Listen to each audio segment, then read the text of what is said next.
ஓம் ஸ்ரீ குருப்யோ நமஹ. ஹரிஹி ஓம். ஜெய் புவனேஸ்வரி. அனைத்து அக்ஷர அண்ணாமலை நேயர்களுக்கும் உங்கள் வேத ஜோதிடர் பிரகாஷ் நரசிம்மனின் அன்பான வணக்கங்கள். ஜூன் மாத ராசி பலன்கள். இந்த மாதாந்திர ராசி பலன்கள் அனைத்தும் பொது பலன்கள் மட்டுமே. திருக்கணித பஞ்சாங்க முறைப்படி கணிக்கப்படுகின்ற இந்த பலன்கள் உங்களுக்கு சாதகமாகவோ பாதகமாகவோ நடந்திட உங்களுடைய ஜனனகால ஜாதகம் மற்றும் தசாபுக்திகள் துணை நிற்க வேண்டும். இந்த ஜூன் மாதத்தில் ஏற்படக்கூடிய கிரக நிலவரம் என்ன பயிற்சிகள் இருக்குது அப்படின்னு பார்க்க போகிறோம். இந்த மாத ஆரம்பத்தில், அதாவது ஜூன் 1 அன்னைக்கு செவ்வாய் மேஷ ராசியில் சஞ்சாரம் பண்ணுறாரு, சூரியன் ரிஷப ராசியில் சஞ்சாரம் பண்ணுறாரு, குரு சுக்கிரன் புதன் சேர்க்கை மிதுன ராசியில் இருக்குது, கேது சிம்ம ராசியில் சஞ்சாரம் பண்ணுறாரு, கும்பராசியில் ராகுவும் மீன ராசியில் சனியும் சஞ்சாரம் பண்ணுகிறார்கள். இந்த மாதத்தில் சந்திரன் தன்னுடைய பயணத்தை விருச்சிக ராசியிலிருந்து துவக்கிறாரு, தன்னுடைய நீச்சஸ்தானமான விருச்சிக ராசியிலிருந்து. அதே சமயம் மேஜர் கிரக பயிற்சிகள்னு இருக்குது. அது என்னென்னு பார்த்தீங்கன்னா, ஜூன் 1 அன்னைக்கு மத்தியானம் 1:30 மணிக்கு மேலே குரு பகவான் மிதுன ராசியிலிருந்து கடகராசிக்கு பயிற்சி ஆகிறார், தன்னுடைய உச்ச வீடான கடகராசிக்கு. சுக்கிரன் 8 அன்னைக்கு அதே மிதுன ராசியிலிருந்து கடகராசிக்கு பயிற்சி ஆகிறாரு, குருவோடு இணைகிறாரு. சூரியன் 15 அன்னைக்கு, ஜூன் 15 அன்னைக்கு ரிஷபராசியிலிருந்து மிதுன ராசிக்கு சூரியன் பயிற்சியாகி சூரியன் புதன் சேர்க்கை புதாதித்ய யோகம். செவ்வாய் 20/6/2026 அன்று செவ்வாய் மேஷ ராசியிலிருந்து ரிஷபராசிக்கு பயிற்சியாகி சனியின் 3ஆம் பார்வையில் வராரு. ஆக்சுவலாக சனி பார்வையில் செவ்வாய் வரும்பொழுதெல்லாம் உலக அளவில் பாதிப்புகள், இரத்த களரிகள் ஏற்படும்னு சொல்லுவோம். ஆனால் இப்போ அது ரொம்ப பெருசாக இருக்காது. அந்த மாதிரி ஒரு பெரிய சிச்சுவேஷனை ஒரு பெரிய நாடு சாதகமாக மாற்றி கொடுக்கக்கூடிய இடத்துல இருக்குது. அதுக்கு காரணம் என்னென்னா, அந்த சனி பகவானுக்கு குருவின் பார்வை, உச்ச குருவின் பார்வை இருக்குது. அதனால் இந்த மாதத்தில் கடைசி பெயர்ச்சின்னு பார்த்தீங்கன்னா 22/6/2026 அன்று புதன் மிதுன ராசியிலிருந்து கடகராசிக்கு பயிற்சி ஆகிறார். இதுதான் இந்த மாதத்தில் ஏற்படக்கூடிய கிரக பயிற்சிகள். இந்த மாதத்தை பொறுத்த வரைக்கும் இந்த கிரக பயிற்சிகள் உங்களுக்கு சாதகமாக இருக்குமா என்னங்கிறத பார்க்க போகிறோம். இந்த மாதத்தில் முக்கியமான விஷயம் என்னென்னா, குரு பயிற்சி. குரு பயிற்சினால் உலக அளவில் பல பெரிய மாற்றங்கள் ஏற்படக்கூடிய வகையில் இருக்குது. இந்த குரு பயிற்சினால் என்ன ஒரு சாமானிய மக்களுக்கு என்ன ஒரு சின்ன சங்கடம் வரும் அப்படின்னா, தங்கத்தின் மதிப்பு கூடுவதற்கான சூழ்நிலை இருக்குது, தங்கத்தினுடைய விலை அதிகரிக்கும். பொதுவாக நீங்கள் 12 வருஷத்துக்கு ஒரு தடவை குரு கடகராசிக்கு வரும்பொழுதெல்லாம் தங்கத்தினுடைய விலை ஒரு லெவல்லேருந்து அடுத்த லெவலுக்கு போகிறதுக்கான சூழ்நிலை அமையும். அப்படி தான் இது கடந்த காலங்களில் குருவுடைய வளர்ச்சியினால், குருவுடைய மாற்றத்தினால் தங்கத்தின் விலை உயரக்கூடிய வாய்ப்புகள் ஏற்பட்டிருக்கு. அப்படிப்பட்ட ஒரு சிச்சுவேஷனில் நம்ம இருக்கோம். இதில் இன்னொரு நல்ல விஷயம் என்னென்னா, லோக குருன்னு சொல்லக்கூடிய பாரத தேசம் அடுத்தவங்களுக்கு உதாரணமாக நல்ல வழிகாட்டியாக இருக்கக்கூடிய வகையில் இருக்க போகிறது. இனி இந்த மாதம், ஜூன் மாதம் உங்களுக்கு உங்கள் ராசிக்கு எப்படிப்பட்ட பலனை அடையப் போகிறீர்கள்னு பார்க்க போகிறோம். வாருங்கள் ஆராய்வோம். விருச்சிக ராசி நண்பர்களுக்கான ஜூன் மாத ராசி பலன்கள். விருச்சிக ராசியை பொறுத்த வரைக்கும் எல்லாமே வெற்றியாக தரக்கூடிய வகையில் இருக்குது. 2/5 குரு பகவான் உச்சமடைகிறார் இந்த மாதம் 1 இதில் ராசிநாதன் 7ஆம் இடத்துக்கு சனியின் பார்வையில், இந்த சனிக்கு குரு பார்வை வருது. அதாவது சனிக்கு குரு பார்வை இல்லாமல் சனி பார்வையில் செவ்வாய் வந்தார்னா அடித்தடி சண்டை நடக்கும். கணவன் மனைவி உறவில் கூட வெட்டு 1 துண்டு 2ங்கிற ரேஞ்சுக்கு போயிடும். ஆனால் இப்போது குரு பார்வையில் சனி இருக்கார், சனி பார்வையில் செவ்வாய் வரார். இதனால் உங்களுடைய பேச்சின் மூலமாக, உங்களுடைய செயல்பாடுகள் மூலமாக உங்களுக்கும் உங்கள் வாழ்க்கை துணைக்கும் இருந்து வந்த மனஸ்தாபங்களை களைவதற்கான முயற்சிகள் ஈடுபடுவீர்கள். இதில் உங்களுடைய மாமியார், அதாவது உங்கள் வாழ்க்கை துணையுடைய அம்மா, அவங்க ஹெல்த் கொஞ்சம் செலவை தரக்கூடிய வகையில் இருக்குது. அவங்களுக்கு சுப செலவுகள் ஏற்படுறதுக்கான வாய்ப்பு இருக்குது. ஸோ இது அவங்களுடைய ஜாதகம் வீக்காக இருக்கணும், அவங்க பையனுடைய ஜாதகம் வீக்காக இருக்கணும், உங்களுடைய கணவருடைய ஜாதகம் வீக்காக இருக்கணும், இல்லை உங்கள் மனைவியோட ஜாதகம் வீக்காக இருந்ததுன்னா இப்போ அவங்களுக்கு நேரம் சரியில்லை. அது மட்டும்தான். மற்றபடி இந்த விருச்சிக ராசியை பொறுத்த வரைக்கும் உங்களுடைய படிப்பு சார்ந்த விஷயங்களில் நல்ல முன்னேற்றம் ஏற்படக்கூடிய வாய்ப்பு இருக்குது. வியாபாரத்தில் நீங்கள் பட்ட கஷ்டத்துக்கான பலன் கிடைக்கக்கூடிய வாய்ப்பு இருக்குது. நீங்கள் நிறைய கஷ்டப்பட்டிருப்பீங்க வியாபாரம், தொழில், நீங்கள் வேலைக்கு போயிருந்தீங்கன்னா வேலையில் இந்த இடத்துல உங்களுடைய எஃபர்ட்ஸை உங்களுடைய தகுதிக்கு மீறி எஃபர்ட் போட்டிருப்பீங்க. அதுக்கெல்லாம் பலனே வரலையே சார், என்ன சார் பண்ணுறது, நான் கஷ்டப்பட்டேன் எனக்கு எதுவுமே பலன் வரலையே. படிக்கிற குழந்தையில பார்த்தீங்கன்னா நல்லா படிச்சிருப்பாங்க, ஆனால் மார்க் வரலாம்பாங்க. ஆனால் அதுக்கெல்லாம் இப்பொழுது விமோச்சனம் கிடைக்கக்கூடிய காலமாக இந்த மாதம் இருக்க போகுது. குறிப்பாக நீங்கள் ஆசைப்பட்ட விஷயத்தை நடத்திக்கிறதுக்கான வாய்ப்பு இருக்குது. வியாபார வளர்ச்சி ஏற்படும். குறிப்பாக நீங்கள் படிப்பு சார்ந்த தொழில் செய்பவராக இருந்தால் நன்மைகள் ஏற்படுறதுக்கும் புதிய தொழில் அமைப்பு ஏற்படுறதுக்கும் வாய்ப்பு இருக்குது. சார் நான் பிஸ்னஸையே க்ளோஸ் பண்ணிட்டேன், ஏற்கனவே நடத்திட்டு இருந்த பிஸ்னஸை க்ளோஸ் பண்ணிட்டேன், இப்போ புதுசாக தொழில் துவங்குவீங்க. இந்த தொழில் எப்படின்னா உங்களுடைய அட்வைஸுக்கு அவங்க அடுத்தவங்க மயங்கி போவாங்க. வருமானம் ஜாஸ்தி ஆகணும். விருச்சிக ராசிக்கு சுய சம்பாத்தியம் ஏற்படுகின்ற மாதம். அதனால் இந்த மாதம் உங்களுடைய வாக்கு வன்மையின் காரணமாக, ஏன்னா 2ஆம் வீட்டு அதிபதி உச்சம், 2ஆம் இடத்திற்கு 2ஆம் இடமான 3ஆம் இடத்திற்கு குரு பார்வை வருது. அதனால் குடும்ப வருமானம் அதிகரிக்கும். குடும்பத்தில் உங்களுடைய சொல்லாடலுக்கு மரியாதை உயர்வு ஏற்படும்.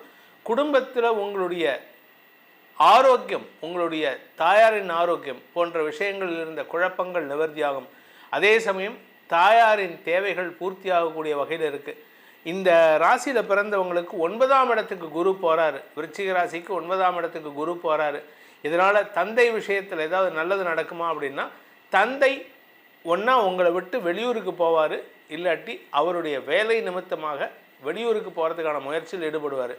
அப்படி இல்லை அப்படின்னா அவர் கொஞ்சம் அவருடைய ஹெல்த் விஷயத்தில் கொஞ்சம் பாதிப்பை சந்திக்கிறதுக்கு வாய்ப்பு இருக்குது. ஹெல்த்தில் அவர் அடங்கி ஒடுங்கிறதுக்கான வாய்ப்பு இருக்குது. ஸோ இதெல்லாம் கொஞ்சம் கவனமாக செயல்படுறது நல்லது. இந்த மாதத்தை பொறுத்த வரைக்கும் விருச்சிக ராசியில் பிறந்தவர்களுக்கான பரிகாரம் என்ன பரிகாரம் பண்ணால் எங்களுக்கு பாதிப்புகள் இல்லாமல், எங்களுக்கு சங்கடம் இல்லாமல், குடும்பத்தில் பிரச்சனை இல்லாமல் இருக்கலாம் அப்படின்னு கேட்டால், நீர்நிலைகளில் இருக்கும் விநாயகர், அதாவது ஆத்தங்கரை ஓரம் 1960க்கு அப்புறம் தமிழ்நாட்டை பொறுத்த வரைக்கும் விநாயகர் வழிபாடு ரொம்ப ஜாஸ்தி ஆகிடுது. அதுக்கு காரணம் என்னங்கிறது அரசியல் காரணம் வேணாம், மக்களுக்கு விநாயகரின் பால் அன்பு ஜாஸ்தியாகிவிட்டது. அதனால் ஒவ்வொரு ஆத்தங்கரை ஓரம், குளத்தங்கரை ஓரம், எங்கே ஏரிக்கரை ஓரம் எங்கேயா இருந்தாலும் சரி, ஒரு ஆலமரம் இருந்தால் அங்கே ஒரு விநாயகர் சிலையை வச்சிடுறாங்க. அந்த மாதிரி அதுவும் சென்னையில் முக்குக்கு முட்டு விநாயகர் சிலை இருக்குது.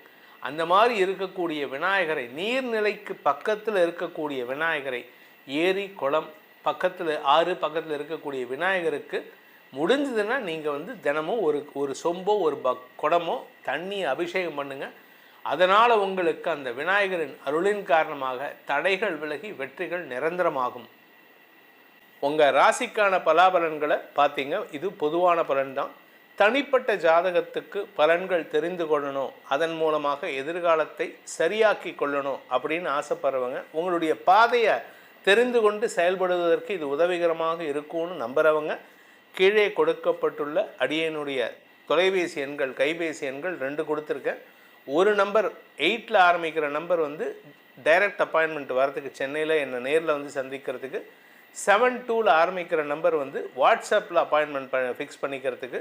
அதன் மூலமாக நீங்கள் ரெண்டு நம்பர்லேயும் என்னை தொடர்பு கொண்டு நேரடியாக வரத்துக்கு இந்த நம்பரையும், வாட்ஸ்அப் மூலமாக பலன்களை தெரிந்து கொள்வதற்கு இந்த நம்பரையும் பயன்படுத்தி உங்களுடைய எதிர்கால பலன்களை அறிந்து கொண்டு அதன் மூலமாக உங்களுடைய வாழ்க்கை பயணத்தை, வாழ்க்கை பாதையை செப்பனிடுவதற்கு உதவிகரமாக இருக்கும். இதனால் உங்களுடைய எதிர்காலம் நன்மை பயக்கும் விதமாக மாறக்கூடிய வேண்டும். என்னுடைய அடியேனின் பிரார்த்தனையை சமர்ப்பித்து உங்கள் அனைவருக்கும் நல்வாழ்த்துக்களை தெரிவித்துக் கொண்டு உங்களிடமிருந்து விடைபெறுவது உங்கள் வேத ஜோதிடர் பிரகாஷ் நரசிம்மனின் அன்பான வணக்கங்களுடன். நன்றி, வணக்கம். வணக்கம் அக்ஷரா அண்ணாமலை சேனல் நேயர்களே, நான் உங்கள் அன்பான சயின்டிஃபிக் வேதிக் அஸ்ட்ராலஜர் அஸ்ட்ரோ அரஞ்சித் பேசுகிறேன். நல்லது நினைப்போம், நல்லதே நடக்கும். இந்த வீடியோவில் நம்ம என்ன பார்க்க போறோம்னா, விருச்சிக ராசிக்காரர்களுக்கு ஜூன் 2026 எத்தகைய ஒரு மாதமாக, பலாபலன்கள் நிறைந்த ஒரு மாதமாக இருக்க போகிறதுங்கிறத சயின்டிஃபிக் வேதிக் அஸ்ட்ராலஜி முறையில், துல்லியமான முறையில், எதையும் மிகைப்படுத்தாமல், பரிகாரங்கள், மூட நம்பிக்கைகள் அது மாதிரி விஷயத்துக்கு போகாமல், நம்மளுடைய கர்மா எப்படி செயல்படுகிறது, அதுக்கு ஒளி தத்துவம் எப்படி துணை புரிகிறது, அந்த ஜோதிட சாஸ்திரம் இந்திய வேத ஜோதிட அடிப்படையில் எப்படி செயல்படுகிறதுங்கிறத கோச்சார முறையில் சனி பயிற்சி, குரு பயிற்சி, ராகு பயிற்சி, மற்ற மாத கிரகத்தின் பயிற்சியெல்லாம் வைத்து உங்களுடைய ராசியான விருச்சிக ராசிக்கு எத்தகைய ஒரு அமைப்பு இருக்குது, அது மூலமாக நம்ம சயின்டிஃபிக்காக என்ன எடுத்துக்கலாம், எது மாதிரி தாக்கத்தை கொடுக்க போகுதுங்கிறத நம்ம துல்லியமாக இந்த வீடியோவில் பார்க்க போகிறோம். இப்ப பாருங்க, விருச்சிக ராசிக்கு குரு வந்து 8ஆம் இடத்துல அஷ்டமத்தில் இருந்த குரு, கடந்த ஒரு வருடமாக இருந்த குரு மாதம் பிறந்ததுக்கு அப்புறமே முதல் 2வது நாள்லயே பாத்தீங்கன்னா ஜூன் 2 வந்து 9ஆம் இடம் என்று சொல்லப்படுகிற பாக்கியஸ்தானத்துக்கு வந்து அந்த உச்சகுருவின் பார்வை ராசிங்கிற மனோகாரகன் மேல விழும் பொழுது மனசு புத்துணர்ச்சி பெறுகிறது. மனசு எப்படி புத்துணர்ச்சி பெறும்? ஏதோ ஒரு நல்ல விஷயம் நடந்தாதான் புத்துணர்ச்சி பெறும். சும்மா பழசையே நடந்துட்டு இருந்தா பெறுமா? பெறாது. ஸோ அது மாதிரி ஒரு வாழ்க்கையில டக்குன்னு நம்ம எதிர்பார்க்கிற ஒரு பல நாளா முயற்சி செய்துட்டு இருந்த விஷயங்கள் நடக்கக்கூடிய அமைப்புகள் வரும் பொழுது அப்பாடா அப்படின்னு மனசு கொஞ்சம் இலகுவாகி நம்ம கொஞ்சம் பழைய மாதிரி மன சஞ்சலங்களும் மன உளைச்சல்களும் இல்லாமல் கொஞ்சம் ஃப்ரீயா ஹாப்பியா இருக்கக்கூடிய அமைப்புக்கு அந்த குரு பெயர்ச்சி ஒரு அருமையான தாக்கத்தையும் அருமையான ஒரு ஒரு வாழ்க்கை மாற்றத்தையும் கொடுக்குதுங்க. அது நம்ம ஃபர்ஸ்ட் பாயிண்டா எடுத்துக்கணும். செகண்ட் பாயிண்ட் பாருங்க, ராகு 4ஆம் இடத்துல, கேது 10ஆம் இடத்துல இருக்கும் பொழுது அந்த வேலை, தொழில், இடம், வீடு, இது மாதிரி நம்மளோட அன்றாட வாழ்க்கையில நம்ம சர்வைவல் இருக்கோம் பார்த்தீங்களா, உத்தியோகம், தொழில்ன்ட்டு அதுல வந்து நிறைய முயற்சிகள் போயிட்டே இருக்கும். அதை குரு பார்க்காம இப்போ இதுவரை குரு பார்த்துட்டு இருந்தார். இப்ப குரு பாருங்க, ராசியை பார்க்கிறார், 3ஆம் இடத்துங்கிற முயற்சி ஸ்தானத்தை பார்க்கிறார், 5ஆம் இடங்கிற தன் வீட்டை பார்க்கிறார். அப்படிங்கிறப்போ இன்னும் கொஞ்சம் இது வரைக்கும் போட்ட எஃபோர்ட்டுக்கு வேணுங்கிற ரிசல்ட்ஸ் கிடைக்கக்கூடிய ஒரு வருடத்துக்கு வேணுங்கிற ஆரம்ப கட்ட ஃபவுண்டேஷனை கொடுக்கக்கூடிய ஒரு மாதமாக ஜூன் மாதம் 2026 விருச்சிக ராசிக்காரருக்கு அமைகிறது. அதே மாதிரி அந்த ராசி அதிபதி ஆகிய செவ்வாயே பாருங்க 6ஆம் இடத்திலேயே உச்சம் பெறுகிறார். என்ன ஆகுது, 6ல் உச்சம் பெறும் பொழுது சில விஷயங்கள் நடக்கும். ஆனா கொஞ்சம் கோபதாபங்கள் இருக்கும், வம்பு வழக்குகள் இருக்கும், உடல் உபாதைகள் இருக்கும், நம்ம நினைச்ச மாதிரி நடக்காம கொஞ்சம் இரிட்டேட் ஆகிற அமைப்புகளும் இருக்கு. ஏன்னா 6ல் உச்சம் பெறாரு பார்த்தீங்களா. ஸோ கொஞ்சம் வந்து கைக்கு வந்தது வாய்க்கு வரவில்லை, கொஞ்சம் வில்லங்கமாக தான் போகுது அப்படிங்கிற மாதிரி ஒரு விஷயத்து மூலமாக நல்பயனை கொடுப்பார். ஏன்னா 7ஆம் இடத்துல சுக்கிரன், புதன், சூரியன் 8ஆம் இடத்துக்கு வரும்பொழுது சில பண வரவுகள், வரவேண்டிய பணம், சில ப்ராப்பர்ட்டியை கொடுத்து காசாக்குறது, அது மூலமா சில பிரச்சனையை சால்வ் பண்ணிக்கிறதுங்கிற மாதிரி நல்ல விஷயங்கள் நடக்கும். இருந்தாலும் மைண்டு வந்து பார்த்தீங்கன்னா 6ஆம் இடத்துல உச்சம் பெறும் பொழுது நாம் உண்டு, நமக்கு என்ன வருமோ அப்படி போய்க்கிறது நல்லதே ஒழிய நம்ம ஒருங்கிணைத்து எல்லாத்தையும் சேர்த்து வச்சு பங்குதாரர்களோட ஒத்துழைப்புலாம் நம்ம எதிர்பார்த்தோம்னா கரெக்டாக வராது. அதனால கொஞ்சம் வேகத்தை காட்டிலும் விவேகமாக நீங்கள் செயல்பட்டீங்க என்றால் இந்த ஜூன் மாதம் ஒரு அற்புதமான ஒரு சில பிரச்சனைகள், சில முடிச்சுகளை அவிழ்க்கக்கூடிய ஒரு மாதமாக நீங்க அதை மாற்றிக்கொள்ளலாம். நம்ம எல்லாத்துலேயுமே கிரிட்டிக்கலாக போகாமல் வேலை நடந்தா போதுங்கிற மாதிரி பார்க்கணும். நம்ம எல்லாமே வந்து உங்களுக்கு சாட்டிஸ்ஃபை ஆகுங்கிறது சொல்ல முடியாது. ஏன்னா செவ்வாய் வந்து 6ஆம் இடத்துல உச்சம் பெறும் பொழுது எந்த ஒரு குரு பார்வையும் இல்லாமல் இருக்கும் பொழுது கோவதாவங்களுக்கு இடம் உண்டு. நம்ம நினைக்கிற மாதிரி நடக்காமல் இருக்கும் பொழுது நம்மளோட ரியாக்ஷன் வந்து கொஞ்சம் டிஃப்ரெண்ட்டாக இருக்கும். அதை மட்டும் நம்ம கொஞ்சம் கண்ட்ரோலில் வச்சுக்கணுங்கிறது ஜோதிட ஆலோசனை. மற்றபடி சனி 5ல் இருக்கிறப்ப குழந்தைகளுக்காக சில மெனக்கெடுதல், குழந்தைகள் வந்து நம்ம சொன்னால் கேட்காம இருக்கிறது, அதுக்காக சில வேலைகள் செய்கிறது அப்படிங்கிற மாதிரி விஷயங்கள்லாம் தொடர்ந்து போயிட்டு இருக்கும். பட் என்ன, வேலையில் இருக்கிறவங்க, தொழிலதிபர்கள், வியாபாரிகள் எல்லாத்துக்குமே ஒரு நல்ல மாற்றம்.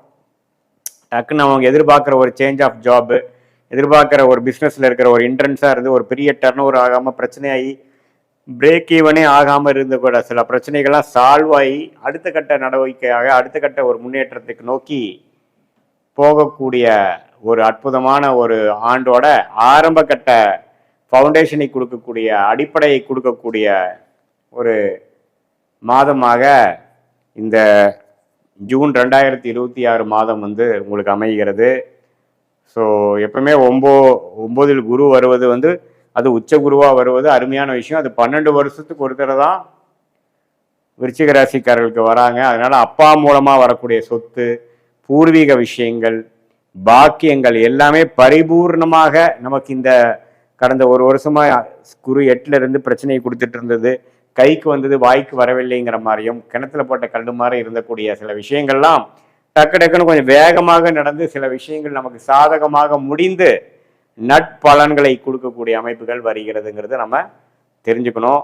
இது பொதுவான பலனை தவிர உங்களுடைய ஜென்ம ஜாதகத்தில் பிறந்த தேதி, பிறந்த நேரம், பிறந்த ஊரை வைத்து வரக்கூடிய அந்த திருக்கணித பஞ்சாங்கத்தில் ஜாதகத்தை போட்டு பார்க்கும் பொழுது நீங்கள் என்ன லக்னத்தில் பிறந்தீங்க, உங்கள் லக்னாதிபதி எப்படி இருக்குது, நீங்கள் விருச்சிக ராசியில் எந்த நட்சத்திரத்தில் பிறந்தீங்க, அதாவது கேட்டையா, அனுஷமா, விசாகமா, அதெல்லாம் வைத்து பார்க்கும் பொழுது இப்போ என்ன தசாபுக்திகள் போய் கொண்டிருக்கிறது, அந்த தசநாதன் புக்திநாதன் இப்போ கோச்சாரத்தில் எப்படி போயிட்டு இருக்கார், இதையெல்லாம் வைத்து நம்ம பார்க்கும் பொழுது உண்மையே துல்லியமான பலன்கள், அடுத்து வரக்கூடிய ஷார்ட் டேர்ம் எப்படி இருக்கு, அடுத்து வரக்கூடிய லாங் டேர்ம் எப்படி இருக்கு, எது மாதிரி விஷயங்கள் எப்போ செய்யலாம், எது மாதிரி சாய்ஸஸ் நம்ம எடுத்துக்கிறதுக்கு நல்லது, நம்ம வாழ்க்கை பயணம் எது மாதிரி டைரக்ஷனில் திரும்புகிற மாதிரி இருக்குது, எப்போ வேலை மாறுவது நல்லது, எப்போ நல்ல வேலை கிடைக்கும், எப்போ நம்மளோட சூழ்நிலை மாறும், எப்போ கடன் குறையும், எப்போ நம்மளுடைய ஃபினான்ஷியல் கண்டிஷன் இம்ப்ரூவ் ஆகும், எப்போ ப்ராப்பர்ட்டிஸ் கொஞ்சம் வாங்குவோம், இது எல்லாமே வயது வித்தியாசம் இல்லாமல் மாணவர்களுக்கு எப்படி காலேஜ் போவாங்க, எது மாதிரி விஷயங்கள் கிடைக்குது, வெளிநாடா உள்நாடா வெளி ஸ்டேட்டா அல்லது பக்கத்திலேவா, எந்த துறையில் படித்தா அவங்க நல்லது, இது மாதிரி அந்தந்த வயதினருக்கு ஏற்ற மாதிரி இருக்கக்கூடிய கேள்விகளுக்கு வேணுங்கிற உங்களுடைய இந்திய வேத ஜோதிட அடிப்படையிலான அந்த ஜோதிடத்தை உங்கள் ஜாதகத்தை போட்டு அந்த கிரகத்தோட ஸ்தான பலம் திக்பலம் திட்பலம் வச்சு உங்களுக்கு எது மாதிரி ஒரு அமைப்பை கொடுக்குறார், அந்த கிரகம் எது மாதிரி அமைப்பை கொடுக்கறதுக்காக இருக்கு, பாஸ்ட் லைஃப் பார்க்கும் பொழுது உங்களுக்கு சிங்க் ஆகி பாஸ்ட் எப்படி போச்சு, இப்போ ப்ரெசன்ட் எது மாதிரி சுச்சுவேஷனில் இருக்கு, அடுத்த வரக்கூடிய ஷார்ட் டேர்ம் எப்படி இருக்கு, லாங் டேர்ம் ஃபியூச்சர் எப்படி இருக்குதுங்கிறதெல்லாம் நம்ம அனலைஸ் பண்ணி துல்லியமாக தசா புக்தி அந்தரம் சூக்ஷ்மம் வரை நம்ம பிரித்து பார்த்து துல்லியமாக இந்த தசாபுக்திகள் அடிப்படையிலையும் இந்த நம்ம சொன்ன கோச்சார அடிப்படையிலான குரு பயிற்சி ராகு பயிற்சி ராகுகதி பயிற்சி சனி பயிற்சி இப்போ வரக்கூடிய அடுத்தடுத்து வரக்கூடிய மாதத்தின் பயிற்சியின் தாக்கங்கள் விருச்சிக ராசிக்கு எப்படி இருக்குன்னு வச்சு பார்க்கும் பொழுது உண்மையே துல்லியமான பலன்கள் நம்ம எடுத்து அதுக்கு தகுந்த மாதிரி முடிவுகளை நாம் எடுத்து அந்தந்த நேரத்தில் அந்தந்த திட்டங்களை நம்ம செய்து நம்ம அது பிரகாரம் நம்ம லைஃப்பை ப்ரொசீட் பண்ணால் எந்த வித பொருள் விரயங்கள், தேவையற்ற பொருள் விரயங்கள், தேவையற்ற சமய விரயங்களை தவிர்த்து எதிர்நீச்சல் போடாமல் நமக்கு என்ன பிராப்தங்கள் இருக்கிறதோ, நம்மளுக்கு என்ன மாதிரி விஷயங்கள் காத்திருக்கிறதோ அதை அந்தந்த நேரத்தில் செய்து நம்ம ஃப்ரஸ்ட்ரேட்டடாக நம்ம அவசரப்பட்டு செஞ்சு நம்ம அதில் பின்னடைவு பெறாமல் கரெக்டான நேரத்தில் பொறுமையாக அதை செயல்படுத்தி நம்மளுடைய ஃபுல் லைஃப் பொட்டென்ஷியலை கண்டிப்பாக ரீச் பண்ணி அது மூலமாக நல்ல ஒரு சக்ஸஸ்ஃபுல் லைஃப் வாழ முடியும் என்று நான் சொல்ல விரும்புகிறேன். மீண்டும் மற்றொரு காணொளியில் சந்திப்போம். நன்றி, வணக்கம்.